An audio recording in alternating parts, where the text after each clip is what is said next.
Hello guys, welcome to Indian channel Ilma study. आज हम करेंगे शिक्षा निदेशालय राष्ट्रीय राजधानी क्षेत्र दिल्ली की तरफ से दी जाने वाली कार्यपत्रक नंबर 49। विषय है गणित, कक्षा 9th है, डेट है आपकी 12। ठीक है, तो 12 तारीख की डेट में वर्कशीट आई हुई है आपकी। अध्याय आपका क्या है? 14, चैप्टर 14 है आपका मैथ्स का, सांख्यिकी की। ठीक है। अब क्या है इसमें वर्कशीट संख्या जो है 37, 38, 39 और 40 और 41 उसकी पुनरावृत्ति है अभी इसमें। ये आपकी सारी सांख्यिकी की आ रही थी ना वर्कशीट्स, तो फिर से आपकी वर्कशीट 39 जो चल रही है वो सांख्यिकी की है। तो इसमें प्रश्न 1 से 5 तक के सही उत्तर का चुनाव करना है आपको। देखते हैं क्वेश्चन क्या क्या है आपके। फर्स्ट क्वेश्चन है, एक निश्चित उद्देश्य से एकत्रित किए गए तथ्यों को क्या कहते हैं? बारंबारता कहते हैं, आंकड़े कहते हैं, मिलान चिन्ह कहते हैं, हमें दंड कहते हैं। तो इसका आपका आंसर हो जाएगा आंकड़े, ऑप्शन सी। कि एक निश्चित उद्देश्य से एकत्रित किए गए तथ्यों को आंकड़े कहते हैं, मतलब डाटा कहते हैं। उसके बाद है क्वेश्चन नंबर 2, आंकड़ों का अधिकतम मान 64 है, इन आंकड़ों का परिसर 13 है, तो आंकड़ों का न्यूनतम मान क्या होगा? अब इसको सॉल्व करना है। 41, 52, 51 या फिर 45, इसका आंसर क्या है? तो आप सेकंड का आंसर यहाँ से देख सकते हैं। परिसर जो है हमें निकालना है, अधिकतम और न्यूनतम को निकाल के परिसर आपका निकल जाएगा।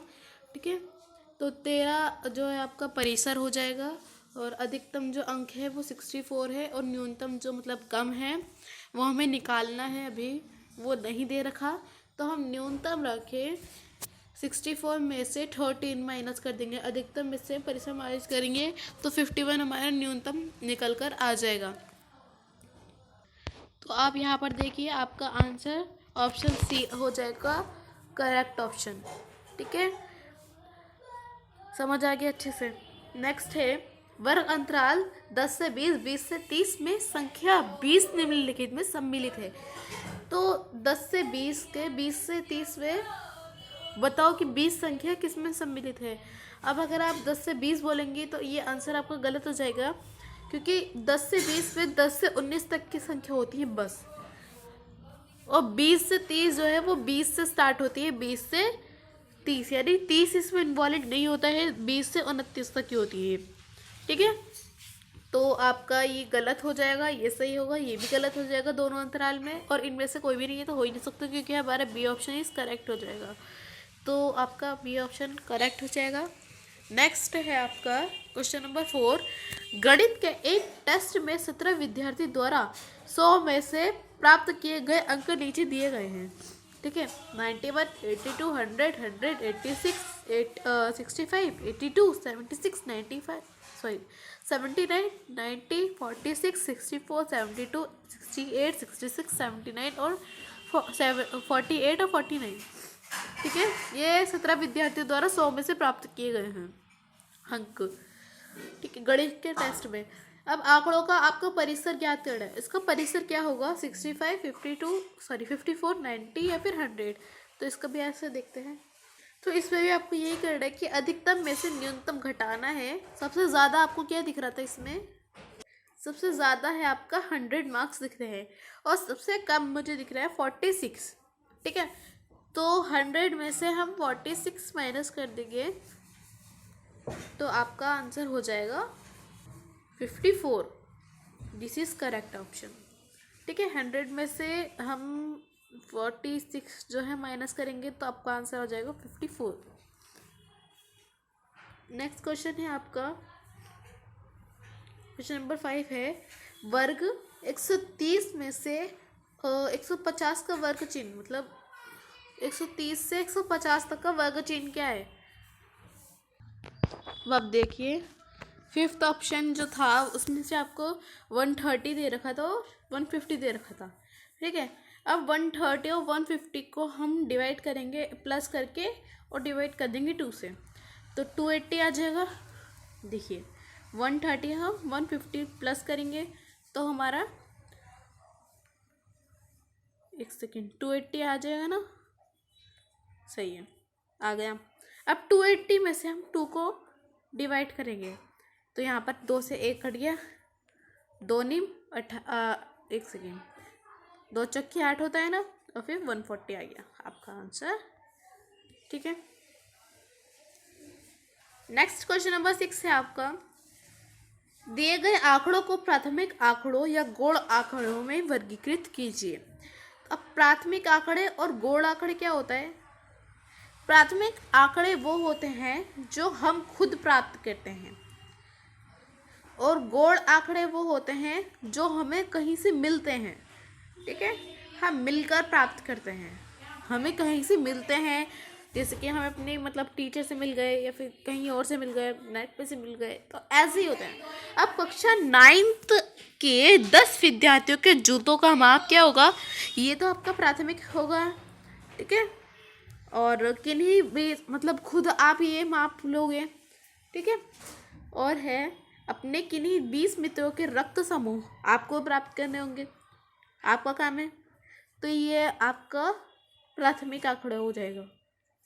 ठीक है, नेक्स्ट है आपका, आपके कक्षा मित्रों के परिवारों के सदस्यों की संख्या, ये भी आपका प्राथमिक आंकड़े हो जाएगा। क्यों? क्योंकि आपकी जो कक्षा है उसके मित्रों के परिवार के सदस्य, तो आपका ही वो हुआ काम। ओके, अब क्या है, गणित की परीक्षा में 30 विद्यार्थियों द्वारा प्राप्त किए गए अंक, ये आपको गौण आंकड़ों में आएगा। क्यों? क्योंकि गणित की परीक्षा जो थी उसमें 30 विद्यार्थियों द्वारा प्राप्त किए गए अंक आप खुद तो नहीं कर सकते, खुद सबको चेक नहीं कर सकते, टीचर करती है। अब वहाँ से अपने या तो टीचर का देखा या फिर नेट पर से देखा, कहीं से भी देखा हो, लेकिन ये आपका गौण आंकड़े आ जाएगा। ठीक है, वन महोत्सव के दौरान 100 विद्यार्थियों द्वारा लगाए गए पौधों की संख्या। अब आप 100 विद्यार्थियों द्वारा लगाए गए पौधों की संख्या आप ऐसे थोड़ी ना काउंट कर सकते हैं, या तो आप इसको भी नेट में से देखेंगे या फिर उसके जो है टीचर है उसको उसमें से देखेंगे, किसी डायरी वगैरह में से। तो आप इसका आंसर ऐसे देखेंगे, फर्स्ट का प्राथमिक, सेकंड का भी प्राथमिक, थर्ड का भी प्राथमिक, फोर्थ का गौण और फिफ्थ का भी गौण। ठीक है, यहाँ पर आप ऐसे आपका आंसर आ जाएगा। क्वेश्चन नंबर 7, 8वीं कक्षा के 30 विद्यार्थियों का रक्त समूह ये है। ठीक है, यहाँ पर AB मतलब ये जो है रक्त समूह है। इन आंकड़ों को एक बारंबारता बंटन सारणी के रूप में प्रस्तुत कीजिए। बताइए कि इन विद्यार्थियों को कौन सा रक्त समूह अधिक सामान्य है और कौन सा रक्त समूह विरलतम रक्त समूह है। फिर आपको एक बारंबारता बंटन बनाना है, उसके बाद आपको बताना है कि कौन सा सामान्य रक्त समूह है, कौन सा अधिक रक्त समूह है।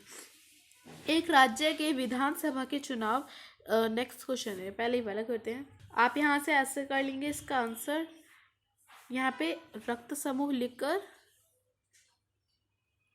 और फिर यहाँ पर बारंबारता बंटन बना लेना है। ठीक है, तो यहाँ पर ए आपका हो जाएगा 9, बी हो जाएगा 66, ए भी हो जाएगा 3, ओ हो जाएगा 12। ठीक है, तो इसका कुल योग क्या होगा? 30। अब आप इसको पूरे को काउंट करेंगे तो आपका आंसर आ जाएगा 13।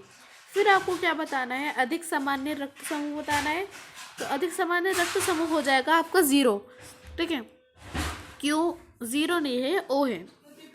ओके, ओ है, ओ क्यों हो जाएगा आपका? क्योंकि ओ में सबसे ज़्यादा है अधिक सामान्य रक्त समूह, क्या सबसे ज़्यादा रक्त समूह जिसके हैं।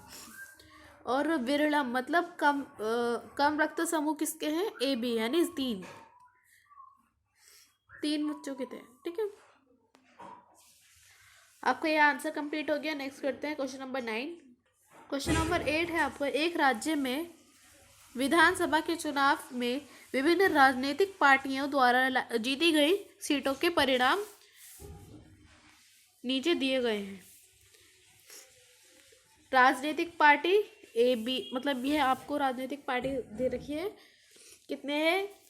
ABCDEF। ठीक है, 1 2 3 4 5 6 दे रखी है आपको राजनीतिक पार्टी। और जीती गई सीटें क्या है?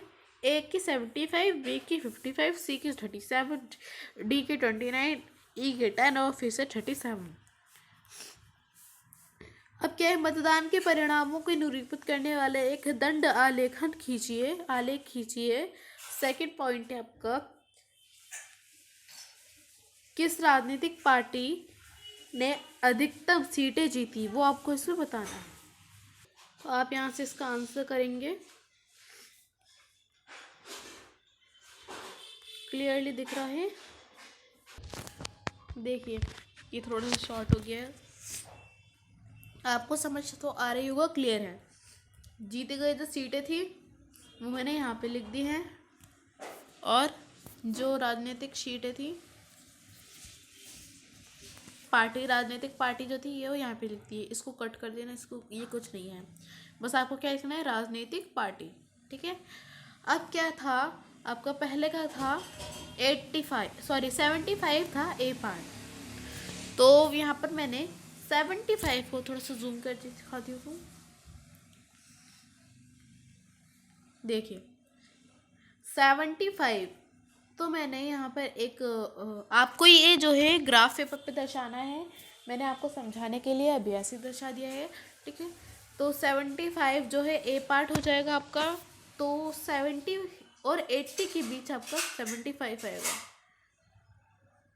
तो ये आप ऐसे दर्शा लेंगे। नेक्स्ट आपका था 55, तो मैंने यहाँ पर इसको दर्शा दिया है 55 को। 50 और 60 के बीच जो है 55 आएगा आपका। ओके, नेक्स्ट है सी, जो है आपका वो आपका है सेकंड, सी आपका क्या हो जाएगा, 37 हो जाएगा। ठीक है, तो 37 आप यहाँ से कर लेंगे, सी आपका 37 हो जाएगा। मतलब यहाँ पर 40 है, ये थोड़ा सा नीचे हो गया है, मेरी मिस्टेक हो गई। 40 आप पूरा ऊपर तक लिख लेंगे, और 37 आपका आएगा यहाँ पर, ये रहेगा। तो 40 से थोड़ा सा नीचे आपका 37 हो जाएगा। डी आपका है 30, एक सेकेंड, 29 आपका डी हो जाएगा। तो 30 से 1 सेंटीमीटर नीचे आप जो एक बॉक्स नीचे आप अपना डी कंप्लीट कर लेंगे, और बिल्कुल क्लियर नीट एंड क्लीन करना पेंसिल और स्केल से।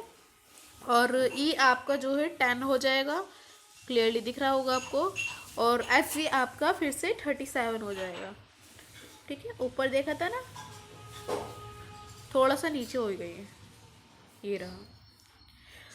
तो आपका ये बारंबारता बंटन कंप्लीट हो गया है।